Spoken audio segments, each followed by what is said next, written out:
Welcome to our channel Taste My Food. அஸ்ஸலாமு அலைக்கும். Hello friends, எல்லோரும் எப்படி இருக்கீங்க? நல்லா இருக்கீங்களா? இன்றைக்கி நம்ம சேனலில் டின்னருக்கோ இல்லை பிரேக்ஃபாஸ்ட்க்கோ செஞ்சு சாப்பிட்ற மாதிரி செம சூப்பரான ஒரு ரெசிபி தான் பார்க்க போகிறோம். ரவையை வச்சு தான் இந்த ரெசிபி நம்ம செய்ய போகிறோம். நார்மலாக ரவைனாலே உப்புமா, கிச்சடி இல்லை ரவா தோசை அந்த மாதிரி செஞ்சு சாப்பிட்ருப்போம். பட் இந்த டிஷ்ஷை பொறுத்த வரைக்கும் கம்ப்ளீட்டாக டிஃப்ரெண்ட்டான ஒரு டிஷ்ஷாக இருக்கும். டேஸ்ட்டு வந்து ரொம்பவே சூப்பராக இருக்கும். ஓகே, இப்போ நம்ம ப்ரிப்பரேஷனை ஸ்டார்ட் பண்ணிடலாம். ஸோ இந்த வீடியோ ஸ்கிப் பண்ணாமல் ஃபுல்லாக பாருங்கள். இந்த ரெசிபியை பொறுத்த வரைக்கும் நம்ம ரேஷனில் கொரோனா டைமில் கொடுத்தாங்க பார்த்தீங்களா ரவை, அதில் செஞ்ச ரெசிபி தான் இது. அந்த ரவை வச்சு நான் என்ன பண்ணலான்னு யோசிச்சுருந்தேன். ஏன்னா பசங்க வந்து அந்தளவுக்கு உப்புமா ரொம்பலாம் லைக் பண்ணி சாப்பிட மாட்டாங்க. ஸோ எல்லோரும் சாப்பிட்ற மாதிரி செஞ்சால் நல்லா இருக்குமே சொல்லிட்டு செஞ்ச ரெசிபி தான் இது. எல்லாருமே எங்கள் வீட்டில் ரொம்பவே லைக் பண்ணி சாப்பிட்டாங்க. டேஸ்ட்டு வந்து ரொம்ப நல்லா இருந்தது. நீங்களும் ட்ரை பண்ணி பாருங்கள் இந்த ரவையை வச்சு. ஃபஸ்ட்டு இதுக்காக நம்ம அந்த ரவையை ட்ரை ரோஸ்ட் பண்ணி எடுக்கணும். நான் ஒரு பேனில் ரவை எடுத்திருக்கேன். எந்த அளவுக்கு எடுத்திருக்கேன்னா ஒரு 1½ கப் அளவுக்கு ரவை எடுத்திருக்கேன். இது கூடவே ஒரு ஸ்பூன் அளவுக்கு ஜீரகம். இந்த ரவை கூட ஜீரகம் சேர்த்து ஃப்ரை பண்ணும்போது வாசனை நல்லாயிருக்கும். டேஸ்ட்டும் ரொம்பவே சூப்பராக இருக்கும். லோ ஃப்ளேமில் வச்சு ஒரு 4 நிமிஷம் நல்லா ஃப்ரை பண்ணி எடுத்துக்கலாம். ரவையோட கலர் வந்து சேஞ்ச் ஆகிறதுக்குள்ளே ஃப்ரை பண்ணி எடுத்துருங்க.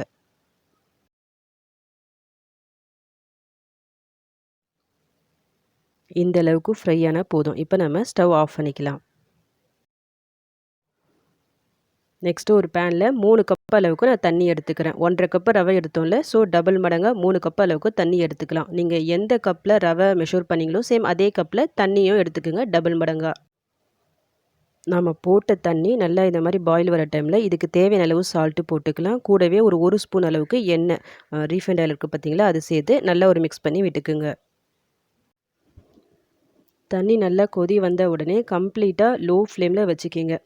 இப்போ நம்ம ஆல்ரெடி ரோஸ்ட் பண்ணி வச்சுருந்தோம்ல இந்த ரவையை, அதை வந்து ஃபுல்லாக இதில் சேர்த்துட்டு எந்த லம்ஸும் இல்லாமல் நல்லா மிக்ஸ் பண்ணி விட்டுக்குங்க.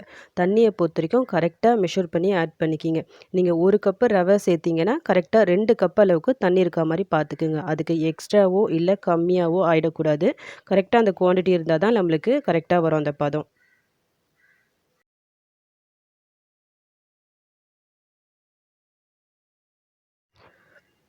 ரவை போட்ட ஒரு 5 நிமிஷத்துலேயே அந்த தண்ணி ஃபுல்லாக அப்சர்வ் ஆகிட்டு நல்லா இந்த மாதிரி ஒன்று சேர்ந்து வரும். இப்போ எல்லாமே பாருங்கள் நல்லா இந்த மாதிரி ஒன்று சேர்ந்து வருதா? இப்போ நம்ம ஸ்டவ் ஆஃப் பண்ணிக்கலாம்.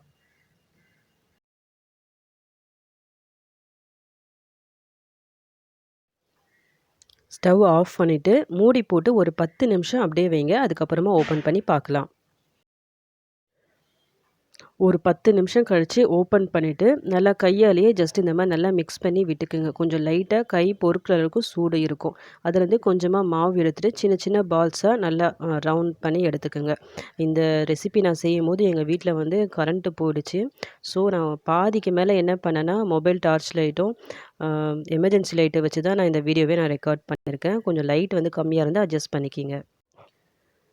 நானும் என் பசங்களும் சேர்ந்து ஒரு வழியாக உருட்டி எடுத்துட்டோம். நீங்கள் ரவுண்ட் பண்ணி எடுக்கும்போது இந்த மாதிரி பெரிய பாலாக உருட்டி எடுக்கிறத விட குட்டி குட்டி பால்ஸாக நீங்கள் உருட்டி எடுக்கும்போது டேஸ்ட் வந்து ரொம்பவே நல்லாயிருக்கும். ஸோ டைம் இருந்தால் கொஞ்சம் சின்ன சின்ன பால்ஸாகவே உருட்டி எடுத்துக்கோங்க. இந்த ரெடி பண்ண எல்லா பால்ஸும் நம்ம இப்போ வேக வச்சு எடுக்க போகிறோம். ஸோ நம்ம வீட்டில் வந்து இட்லி தட்டு இருக்கும் பார்த்தீங்களா, அதில் வந்து இந்த எல்லா பால்ஸையும் போட்டுக்கலாம். இந்த எல்லா பால்ஸையும் வச்சுட்டு மூடி போட்டு ஒரு 10 நிமிஷம் வேக வச்சு எடுக்கலாம். 10 நிமிஷம் கழித்து நம்ம ஓப்பன் பண்ணி பார்க்கலாம்.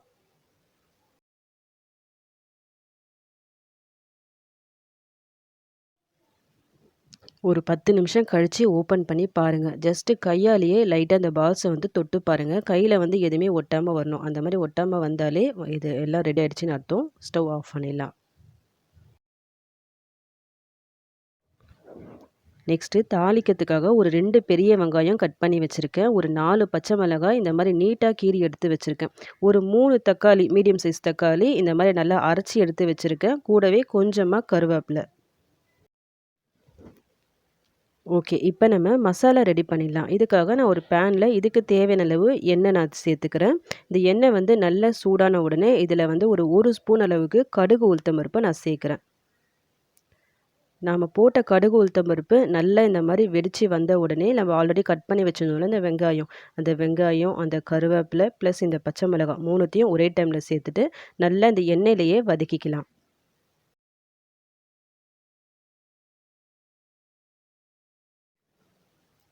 வெங்காயம் இந்த அளவுக்கு வதங்கின உடனே இப்போ நம்ம இஞ்சி பூண்டு பேஸ்ட்டை ஆட் பண்ணிக்கலாம். ஒரு ஸ்பூன் அளவுக்கு நான் சேர்க்குறேன். போட்டு நல்லா மிக்ஸ் பண்ணி விட்டுக்கலாம். வெங்காயம் வதங்கி வர டைமில் எங்கள் வீட்டில் மறுபடியும் கரண்ட்டு போயிடுச்சு. உங்களுக்கு இந்த லைட்டிங் பார்க்கும்போதே தெரியும்னு நினைக்கிறேன். இப்போ நம்ம இதில் மசாலாவை ஆட் பண்ணிக்கலாம். நான் எந்த அளவுக்கு சேர்க்குறேன்னா ஒரு ஸ்பூன் அளவுக்கு தனி மிளகாய்த்தூள், ஒரு அரை ஸ்பூன் தனியாத்தூள், அரை ஸ்பூன் கரம் மசாலா, அரை ஸ்பூன் மிளகுத்தூள், 1/4 ஸ்பூன் அளவுக்கு மஞ்சள்தூள், இதுக்கு தேவையான அளவு சால்ட். இது எல்லாத்தையும் போட்டு இந்த எண்ணெயிலேயே ஒரு 2 நிமிஷம் நல்லா வதக்கி விட்டுக்கலாம். லோ ஃப்ளேமில் வச்சுக்கிங்க மசாலாவை போடும்போது. நான் போட்ட இந்த மசாலா வந்து காரம் வந்து கொஞ்சம் அதிகமாக தான் இருந்தது. ஸோ நீங்கள் காரம் கொஞ்சம் கம்மியாக சாப்பிடுவீங்கன்னா, மிளகாத்தூளோட அளவு வந்து கம்மி பண்ணிக்கங்க. இப்போ 2 நிமிஷம் கழிச்சுட்டு நம்ம ஆல்ரெடி அரைச்சி வச்சிருந்தோம்ல, இந்த தக்காளி அது எல்லாத்தையும் போட்டு நல்லா மிக்ஸ் பண்ணி விட்டுக்குங்க. இந்த தக்காளியோட பச்சை வாசனை போகணும். ஸோ ஒரு 5 நிமிஷம் இதை மூடி போட்டு நல்லா வதக்கலாம் இந்த எண்ணெயிலேயே. இப்போ ஓப்பன் பண்ணி பார்க்கலாம். பார்க்கும்போதே தெரியும் உங்களுக்கு. அந்த எண்ணெய்லாம் நல்லா பிரிஞ்சு, நல்லா வந்திருக்கு. இந்த மசாலாவோட பச்சை வாசனை கம்ப்ளீட்டாக போயிட்டு, நல்ல ஒரு வாசனை வருது. இப்போ நம்ம ஆல்ரெடி பாயில் பண்ணி வச்சிருந்தோம்ல, அந்த ரவா பால்ஸ அத வந்து இதில ஆட் பண்ணிக்கலாம். இப்போ இந்த எல்லா பால்ஸையும் போட்டாச்சு. இப்போ நம்ம இந்த பால்ஸ் வந்து அந்த மசாலாவோட நல்லா கோட் ஆகணும். அதுக்கேத்த மாரி ஃபுல்லா கம்ப்ளீட்டா இந்த மாரி மிக்ஸ் பண்ணி விட்டுக்குங்க. இந்த ரவா பால்ஸ் வந்து உடைஞ்சிரும்னு சொல்லிட்டு நீங்க பயப்பட வேணாம். கண்டிப்பா உடையவே உடையாது. ஏன்னா இது நல்லா பாயில் பண்ணி தான் நம்ம எடுத்திருக்கோம். ஒட்டவும் ஒட்டாது. ஒட்டாம சூப்பரா வரும் இது.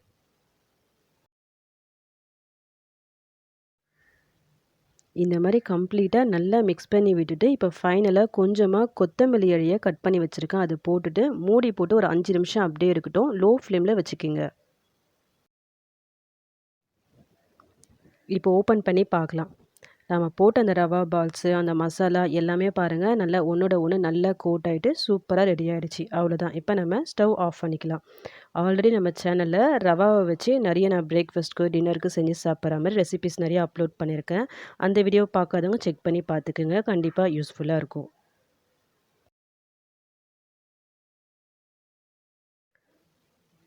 பார்க்கும்போதே பாருங்க சூப்பரா இருக்கு. பார்க்கறதுக்கு மட்டும் இல்ல, டேஸ்ட்டும் ரொம்பவே நல்லாருக்கும். குட்டீஸ்லேருந்து பெரியவங்க வரைக்கும் எல்லாருமே ரொம்ப ரொம்ப லைக் பண்ணி சாப்பிடுவாங்க. அந்த அளவுக்கு செம்மையா இருக்கும் இது. இந்த ரெசிபி நான் ஸ்டார்ட் பண்ணும்போது கரண்ட் இருந்தது. பட் நடுவுல நடுவுல கரண்ட் போய் போய் வந்து இப்ப எண்டிங்லேயும் கரண்ட் இல்ல. பட் எப்படியோ நான் டேஸ்ட்டு மட்டும் ரொம்பவே சூப்பரா இருந்துச்சு. எல்லாருமே லைக் பண்ணி சாப்பிட்டோம் இது. உங்க வீட்ல ரவை இருந்துச்சுன்னா, இந்த மெத்தட்ல ட்ரை பண்ணி பாருங்க. ட்ரை பண்ணி பார்த்துட்டு சூப்பரா வந்துச்சுன்னா, மறக்காம எனக்கு கமெண்ட் பண்ணுங்க.